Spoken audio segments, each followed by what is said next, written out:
वासुदेवाय। ओम श्री परमात्मने नमः। अथ श्रीमद्भगवद्गीता त्रयोदश अध्याय क्षेत्रज्ञ विभागयोगः। श्रीभगवानुवाच इदं शरीरं कौन्तेय क्षेत्रमित्यभिधीयते एतद्यो वेति तं प्राहुः क्षेत्रज्ञ इति तद्विदः। क्षेत्रज्ञं चापि मम विद्धि सर्वक्षेत्रेषु भारत।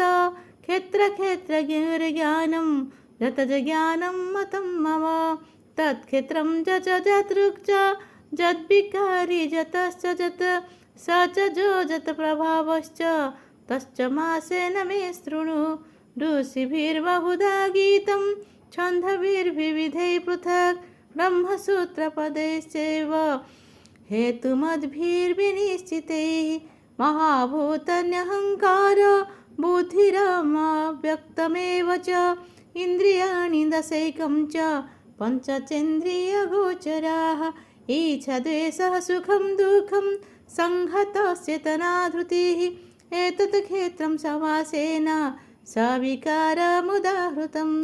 अमनित्वमदम्भित्वा महिंसा क्षन्तिरार्जवम् आचार्योपासनं च शौचं स्थैर्यमात्मा विनिग्रहः।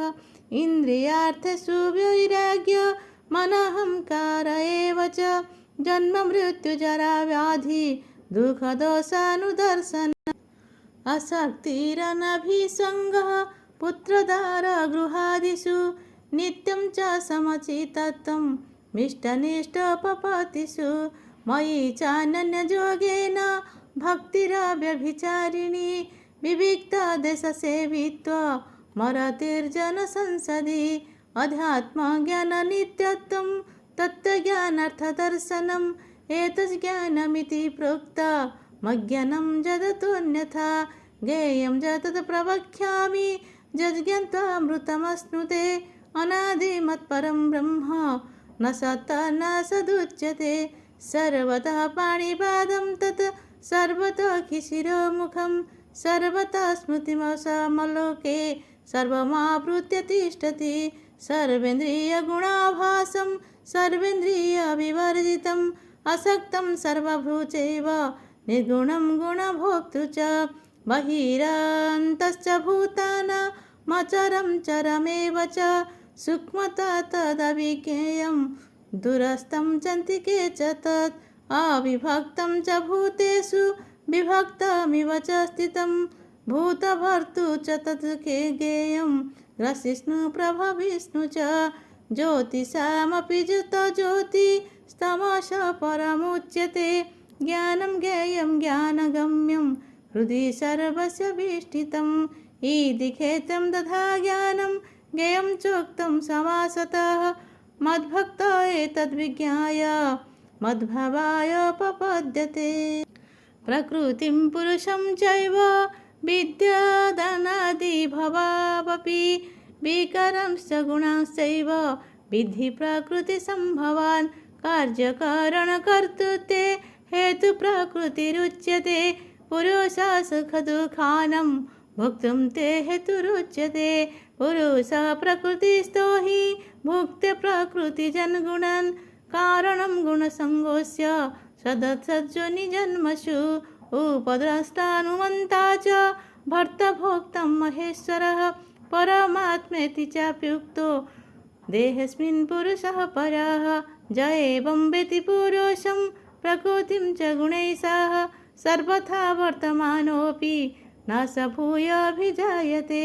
ध्यानेनात्मनि पश्यन्ति केचिदात्मनमात्मना अन्ये सांख्येन योगेन कर्मयोगेन च परे अन्ये त्वेवमजानन्तः श्रुत्यनेभ्योपासते तेऽपि चातितरन्त्येव मृत्युं श्रुतिपरायणाः। जावसञ्जयते किञ्चित्सत्त्वं सावरजङ्गमं क्षेत्रज्ञसंयोगात् विद्धि भारतर्षभ समं सर्वेषु भूतेषु तिष्ठन्तं परमेश्वरं विनश्यत्स्व विनशन्तं जपस्यति स पश्यति। समं पश्यन् हि सर्वत्र समवस्थितमीश्वरं न हि नास्त्यात्मनात्मानं ततो जाति परं गतिं। प्रकृतैव च सकर्माणि क्रियमाणानि सर्वशः जपस्यति तथात्मानमकर्तारं स पश्यति। जडभूतपृथग्भावमेकस्तमनुपश्यति तत एव च विस्तारं ब्रह्म सम्पद्यते तदा। अनादित्वनिर्गुणत्वात् परमात्मायमव्ययः शरीरस्थपि कौन्तेय न करोति न लिप्यते।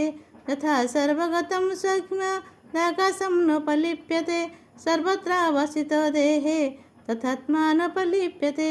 यथा प्रकाशयत्येकः कृष्णं लोकमिमं रविः क्षेत्रं क्षेत्री तथा कृष्णं प्रकाशयति भारत।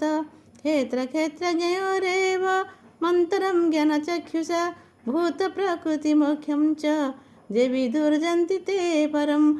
ॐ तत्सदित्। श्रीमद्भगवद्गीता उपनिषत्सु ब्रह्मविद्यायां योगशास्त्रे श्रीकृष्णार्जुनसंवादे क्षेत्रक्षेत्रज्ञविभागयोगो नाम त्रयोदशोऽध्यायः। हरि ओं तत्सत्।